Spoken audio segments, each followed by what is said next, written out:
Hi, my name is Derek Lee. I'm currently a junior at Vanderbilt University studying chemical engineering with minors in computer science and chemistry. And on campus, I'm obviously involved with VSVS, and I'm also part of the Data Science Institute.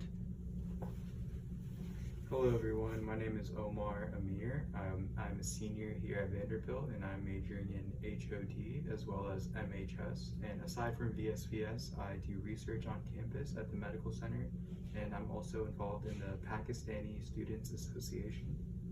So today we'll be teaching you a lesson called Intensity of Sunlight, where we'll introduce the concepts of intensity and direct sunlight corresponding to the Earth's tilt.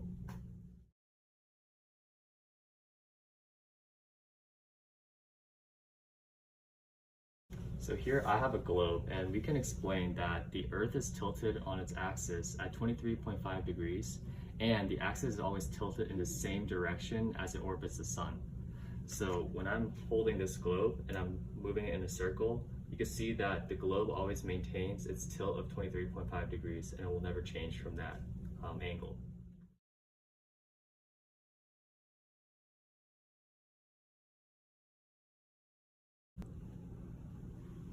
So we can also see in this demonstration that when we're walking around the sun that we see here, the axis is always going to point to the same all. And we can also see that the sun's rays hit the Earth in different spots depending on the season. And this lesson is going to focus on the area where the sun's energy actually hits the surface of the Earth.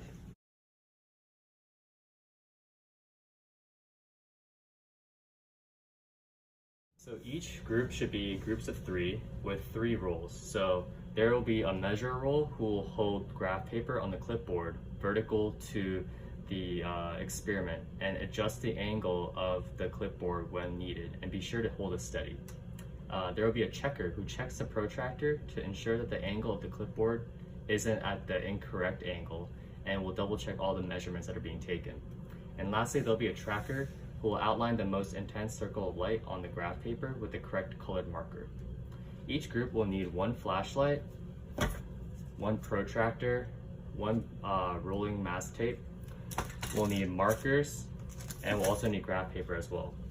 And just as a quick review to use a protractor, make sure you line up the center line with the line that you're trying to measure, and use this inside scale to measure the number of degrees that we'll need. And this is going to be crucial for the activity we're about to do.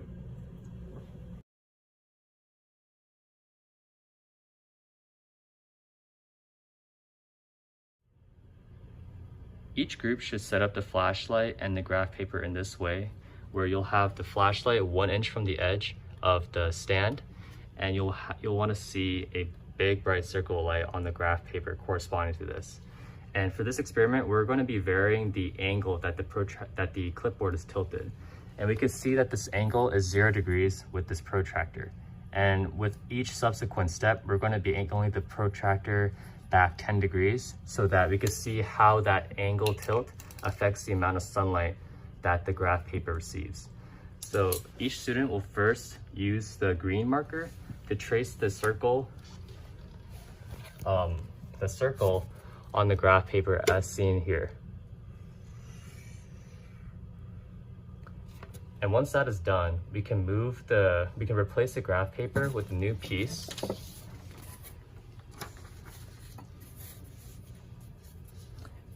And we can get ready to angle the protractor back 10 degrees.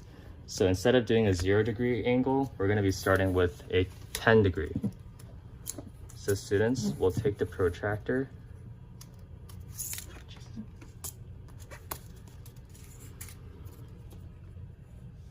and then we can angle the clipboard back 10 degrees. So now it's going to be at 10 degrees tilt. And we can repeat the same procedure, but use a different marker to make it differentiable, and we'll do the same procedure here. There. And students will repeat this process for the 20, 30, and 40 degree angles. So we'll keep replacing the graph paper as shown here, using a different marker each time, and making sure with the protractor we can angle it back to the correct angle.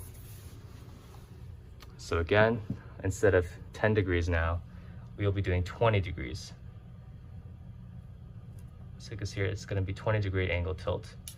And now I'm going to use the purple marker and mark the same circle where the sunlight is hitting.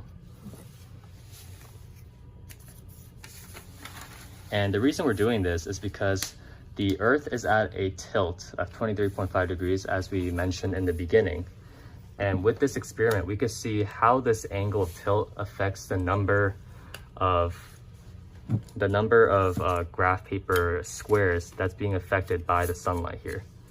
So now for this run, we're going to be at 30-degree tilt.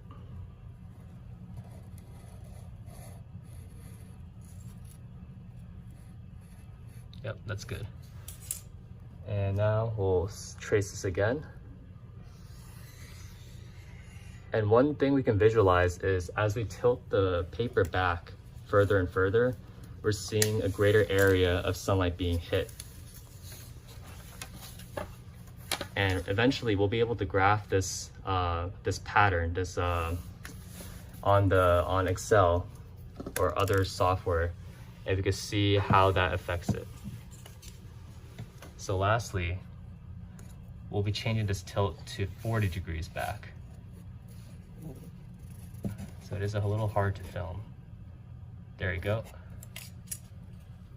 And we can do this again.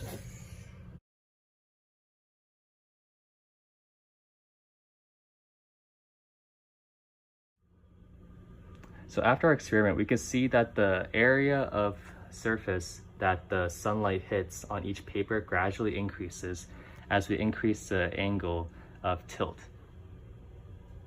And what students will do now is count the number of squares that are in each circle and record this data on the observation sheet as shown here. So we see that corresponding to the 0-degree tilt, your group data should be counting the number of squares in this circle right here. And we will do that for each angle of tilt as shown here. And we'll also grab the class average of each tilt. And then eventually we can graph all of these numbers on this line plot here. And groups will have two lines corresponding to this graph. And we can see that there will be a linear increase in the number of surface area or the size of the light as we increase the angle of tilt as shown here.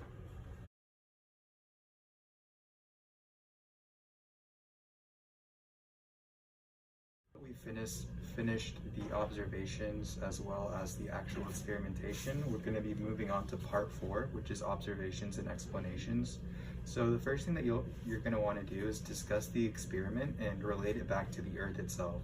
So you want to mention that different areas on the planet will receive a different intensity of sunlight depending on the angle that the light hits and how much direct sunlight it receives.